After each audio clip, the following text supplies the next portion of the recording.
Chapter 14. And it came to pass, as he went into the house of one of the chief Pharisees to eat bread on the Sabbath day, that they watched him. And behold, there was a certain man before him which had the dropsy. And Jesus answering spake unto the lawyers and Pharisees, saying, Is it lawful to heal on the Sabbath day? And they held their peace.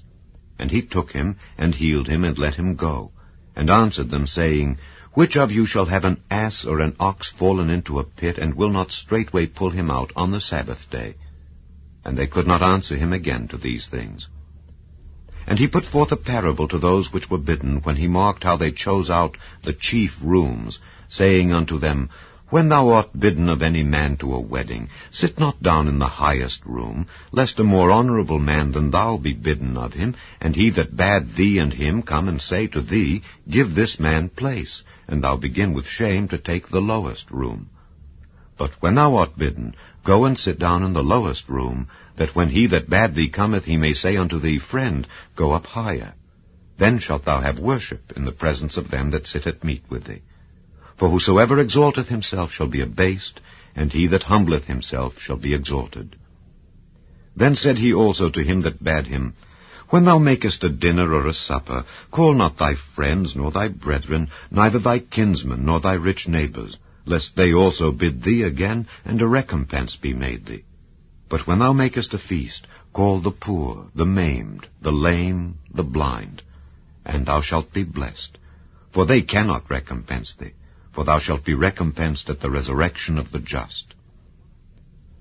And when one of them that sat at meat with him heard these things, he said unto him, Blessed is he that shall eat bread in the kingdom of God. Then said he unto him, A certain man made a great supper, and bade many, and sent his servant at supper time to say to them that were bidden, Come, for all things are now ready.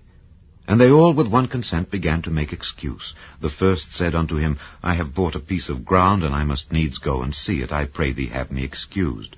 And another said, I have bought 5 yoke of oxen, and I go to prove them. I pray thee have me excused. And another said, I have married a wife, and therefore I cannot come. So that servant came and showed his lord these things. Then the master of the house, being angry, said to his servant, Go out quickly into the streets and lanes of the city, and bring in hither the poor, and the maimed, and the halt, and the blind. And the servant said, Lord, it is done as thou hast commanded, and yet there is room. And the Lord said unto the servant, Go out into the highways and hedges, and compel them to come in, that my house may be filled. For I say unto you, that none of those men which were bidden shall taste of my supper. And there went great multitudes with him.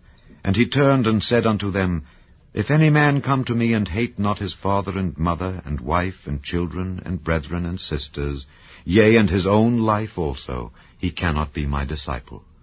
And whosoever doth not bear his cross and come after me cannot be my disciple. For which of you, intending to build a tower, sitteth not down first, and counteth the cost, whether he have sufficient to finish it? Lest haply after he hath laid the foundation, and is not able to finish it, all that behold it begin to mock him, saying, This man began to build, and was not able to finish. Or what king, going to make war against another king, sitteth not down first, and consulteth whether he be able with 10,000 to meet him that cometh against him with 20,000? Or else, while the other is yet a great way off, he sendeth an embassage, and desireth conditions of peace. So likewise, whosoever he be of you that forsaketh not all that he hath, he cannot be my disciple. Salt is good, but if the salt have lost his savour, wherewith shall it be seasoned? It is neither fit for the land, nor yet for the dunghill, but men cast it out. He that hath ears to hear, let him hear.